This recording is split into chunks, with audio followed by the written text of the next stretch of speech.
आज भी अगर इनसे कह दो, चाहे वो किसी भी तरह का अमल रखता हो, हुजूर की इज्जत की बात आई तो अपनी गर्दन लेकर हाजिर होने को तैयार। आज मैं तुमसे कह रहा हूं, उन्होंने कहा था, ऐ नौजवानों, ऐ रसूलुल्लाह के शहदाइयों, तुम्हारी इम्तिहान का दिन है। आज तुम्हारे इम्तिहान का दिन है। अगर तुम्हारा कदम फिसल गया, सुबह क़यामत तक तुम पर लानतों की फटकार होगी, और अगर जमा रहा, सुबह क़यामत तक अल्लाह की रहमत के फूल बरसाए जाएंगे। उम्मीद बाकी है।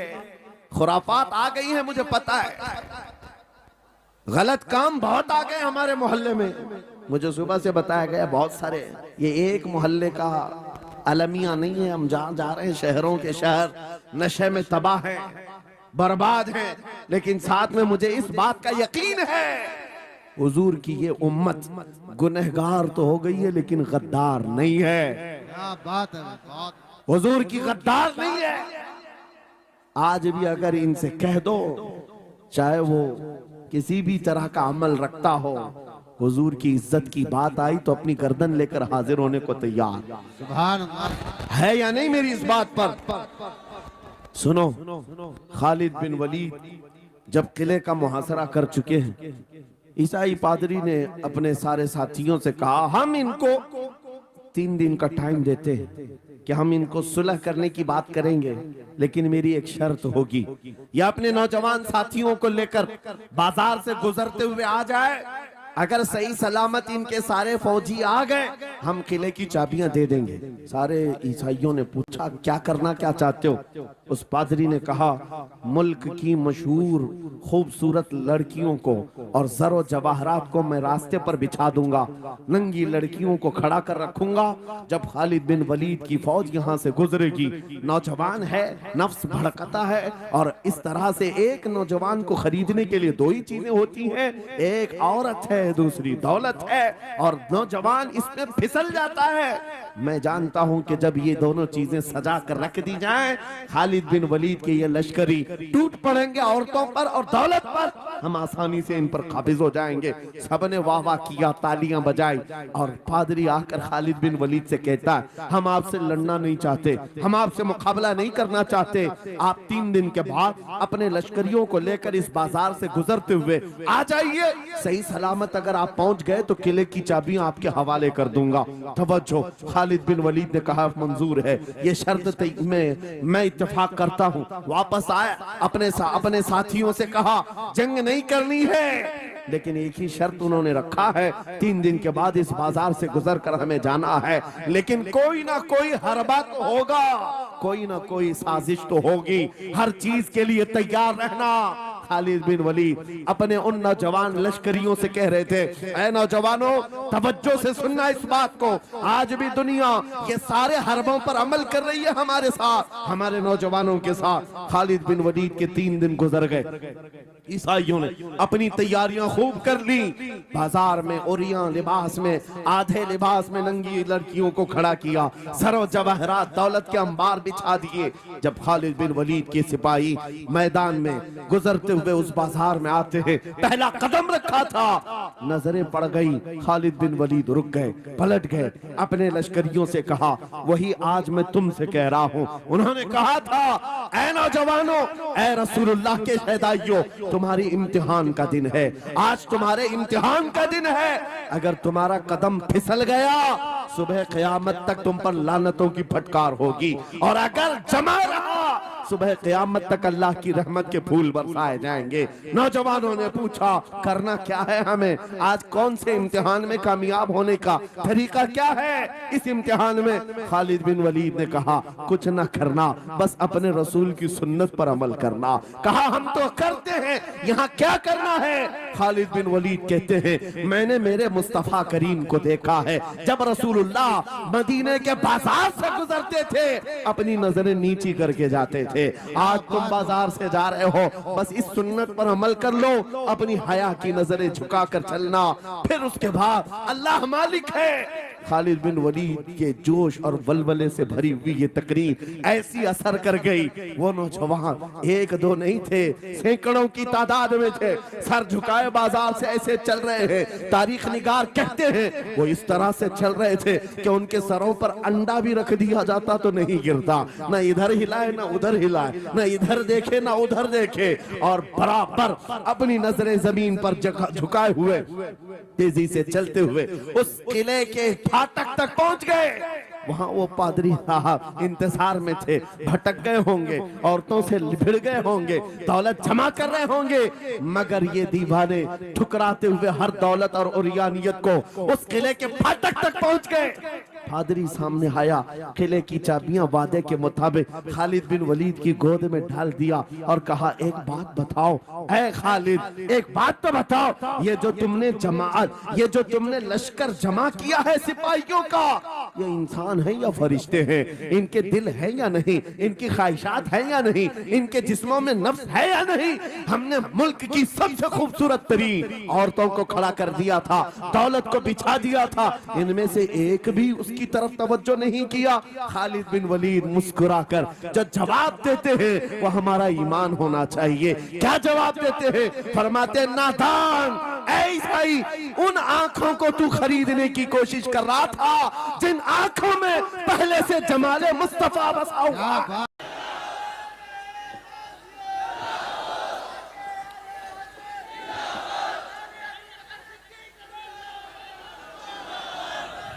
ये जो लोग लाइट के करीब हैं इनसे गुजारिश है कि आप हट जाएं, करंट मेरे अजीजों, ये जवाब था उन आंखों को दुनिया का हुस्न क्या धोखा दे सकता है जिन आंखों में पहले से जमाले मुस्तफा बसा हुआ।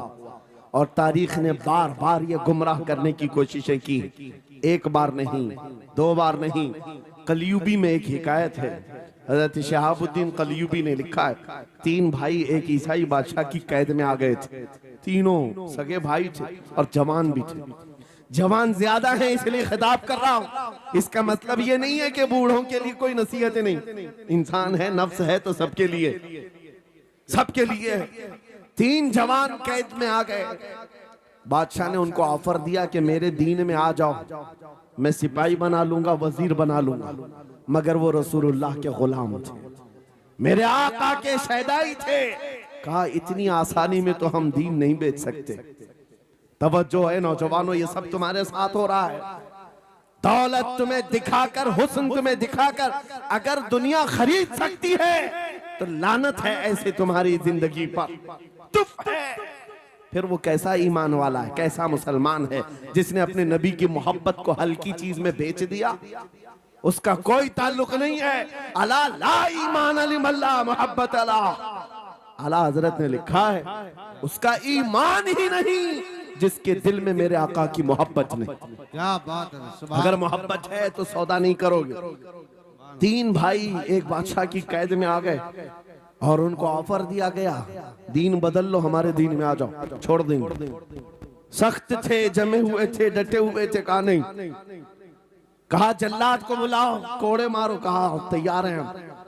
इतना नहीं, बादशाह इतने गुस्से में था, जल्लाद को बुलाया और कहा एक कढ़ाई लाओ, तेल डालो और खौलाओ। तेल डाल करके खौलाया गया। जब तेल खोलने लगा, इन तीनों में से बड़े भाई को उठाकर तेल में डाल दिया। चलते हुए तेल के अंदर जब उस नौजवान को डाला गया तो फौरन दम जदन में रूह निकल गई, शहीद हो गए। दो भाई देख रहे हैं, अपने बड़े भाई की मौत देख रहे हैं। ये हालात आ गए, ये बातें याद रखना। थोड़ी देर के बाद बादशाह ने दूसरे से कहा, अब बताओ तुम्हारा क्या इरादा है? दूसरे ने कहा, अब तो और भी तुमने सख्त कर दिया इम्तिहान, हम तो अपने नबी को धोखा नहीं दे सकते और ना ही मेरे शहीद भाई को। बादशाह ने दूसरे को उठाया, तेल में डाल दिया, खोलते हुए तेल में डाल दिया, दो शहीद हुए। तीसरा जो था वो 22 साल 25 साल के बीच का था। ये भरी जवानी है, अंगारा होता है। हर नौजवान को ये लगता है कि ये दिन हमारे ऐश के हैं। दुनिया में जहां चमकती हुई चीज को देखता है, दिल दे बैठता है, माँ बाप से भाग जाता है। घर बार को छोड़ देता है, उसको हर अच्छी चीज बुरी लगने लग जाती है। ये उम्र बड़ी खतरनाक मंजिल पे आ जाती है। ऐ नौजवानों, जो इस उम्र में बच गया इंशाअल्लाह वो आगे भी बच जाएगा, आगे भी बच जाएगा। 22 साल का खड़ियल जवान है जिसके सामने उसके 2 भाइयों को खोलते हुए तेल में डाला गया। उसकी कैफियत क्या होना चाहिए? अब पूछा गया तुम्हारा क्या इरादा है?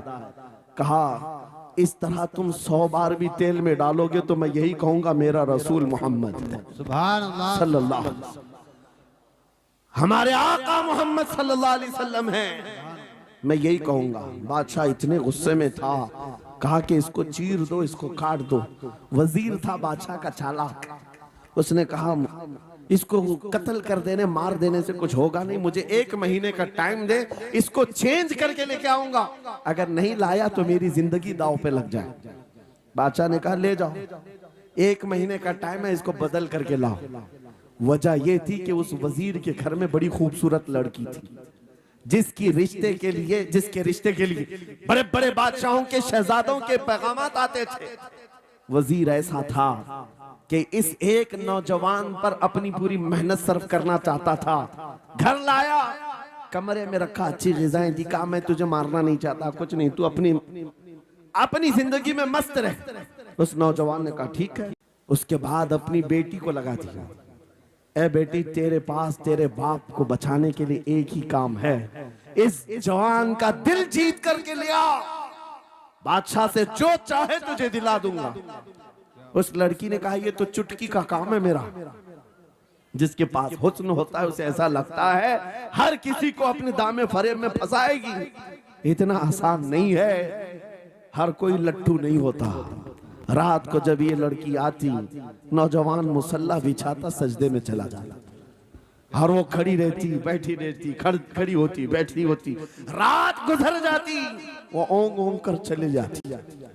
कितने दिन हो गए, रोजाना वो बात तक नहीं करता, सर तक नहीं उठाता, उसका सजदा लंबा ही होता चला जाए। जब वो चली जाए सजदे से उठ जाए। महीना गुजरने को आया, तंग आ गई, कहा उस जवान को, ए नौजवान, ए पत्थर दिल के लड़के, जरा उठकर एक बार मुझे देख तो ले। मेरे हुस्न को देखने के लिए बादशाहों के शहजादे बेचैन रहते हैं, बड़े बड़ी जगहों से मेरे निकाह के पैगामात आते हैं, मगर मेरे बाप की इज्जत की सलामती के लिए मैं तेरे साथ लगी हूँ। क्या बात है, तुझे गुरूर कितना है, मुझे देखता क्यों नहीं? नौजवान ने सर उठाए बगैर कहा बस तू अपने मकसद में कामयाब नहीं हो सकती, वापस चली जा, इसलिए कि इन आंखों में एक ही हुस्न बस रहा है, वो आमिना के लाल का हुस्न है। क्या बात है, नारे तकबीर, बस वो एक हुस्न बसा हुआ है और उस हुस्न को धोखा नहीं दिया जा सकता। सुभान अल्लाह, वो खातून के दिल में, उस लड़की के दिल में ऐसी हैबत तारी हो गई, ऐसी हैबत तारी हो गई, कपकपाने लग गई और खड़ी होकर कहने लगी मैं दिल से गवाही देती हूँ कि तू भी सच्चा है, तेरा दीन भी सच्चा। सुभान अल्लाह, सुभान अल्लाह। उठ जा, मुझे आजाद कर इस तमाम वाहियात जिंदगी से, मैं तेरे साथ आने को तैयार हूँ, तेरे दीन में भी और तेरे निकाह में भी। नौजवान खड़ा हुआ, कहा कि ये ईमान लाई है। उस खातून ने कहा मैं तेरी बेड़ियां खोलती हूँ, मैं यहाँ से जाने का रास्ता फराहम करती हूँ। दुनिया जिसको फंसाने के चक्कर में थी, अक्सर ये देखा गया है वो खुद अपनी गर्दन मुस्तफा के कदमों में देने को तैयार। क्या बात है, शर्त इतनी है कि मोहम्मद से वफा तूने, तो हम तेरे हैं, ये जहां चीज है क्या लौह कलम तेरे हैं। सुभान अल्लाह, सब तुम्हारा हो सकता है, सब तुम्हारा होगा। बस जिंदाबाद, मरहबा। मेरे अजीजों, अब सुनो आगे की बात। अली भी फरमाते हैं इन जवानों की हिकायत क्यों सुना रहा हूं, ये आने वाले हालात हैं। कहते हैं रात की तन्हाई में उस खातून ने उस नौजवान की बेड़ियां खोल दी, हुजरे का दरवाजा खोल दिया और उसको लेकर के निकल गई। कहा रास्ता मैं बताती हूँ, सल्तनत की सरहदें मैं उबूर कराती हूँ, फिर तेरी मर्जी, अगर मुझे साथ रखना है तो ले चल अपने दयार में, या फिर छोड़ना है तो छोड़ दे। उस नौजवान ने कहा कि ठीक है साथ चलो। रात के वक्त ये दोनों तन्हा साथ चल रहे थे। ये भागे हुए लोग नहीं है, ये ईमान पर इस्तिकामत वाले लोग। सुभान ये हुस्न पर फिदा होने वाले लोग नहीं। रात के वक्त जब चल रहे थे, आधी रात गुजरी हुई थी, अचानक घोड़ों के दौड़ने की आवाज आई। बहुत अहम बात कर रहा हूं, घोड़ों के टाप की आवाजें आने लग गई। अब ये दोनों डर करके एक दरख्त के पीछे छुप गए। उन्हें लगा बादशाह को खबर हो गई, बादशाह ने हमें पकड़वाने के लिए पूरी फौज भेज दी है। वजीर को भी पता चल गया होगा। ये डरे सहमे हुए दरख्त के पीछे छुपे हुए थे कि अब क्या होगा इसके बाद। घोड़ों के दौड़ने की आवाज कम होती गई, कम होती गई, और इनके दरख्त के आगे आकर सारे घोड़ों की आवाज रुक गई। सब रुक गए और ये दरख्त के बाहर सर नहीं निकाल रहे थे। बाहर आई हुई जमात ने इनका नाम लेकर पुकारा, फला बिन फला बाहर आ जाओ। ये नौजवान कहता है, जब मैं बाहर आकर देखा ये बादशाह की फौज नहीं थी, इसके दोनों शहीद भाई पूरी जमात के साथ घोड़ों पर सवार हैं। सुभान अल्लाह। जिनको बादशाह ने खोलते हुए तेल में डाला था वो घोड़ों पर सवार आ रहे हैं। नौजवान देख करके हक्का बक्का रह गया। पूछा, भाईजान आप कैसे आए, आप कैसे आए? उन दोनों भाइयों ने कहा, ऐ हमारे नन्हे भाई, क्या तुझे पता नहीं अल्लाह ने फरमाया, वला तक़ूलू लिमन युक़तलु फी सबीलिल्लाहि अमवात बल अहयाउ वलाकिन ला तशउरून। जो अल्लाह की राह में मारे जाएं उन्हें मुर्दा मत कहो, वो जिंदा है, तुम्हें उसका शऊर नहीं। ये सिर्फ तू हमें देख रहा है, पहचान रहा है। तुझे पता है ये जो जमात हमारे साथ आई है आम लोगों की नहीं, ये बदर खंदक के सहाबा की जमात है। सुभान अल्लाह, सुभान अल्लाह। बहुत अच्छा यार।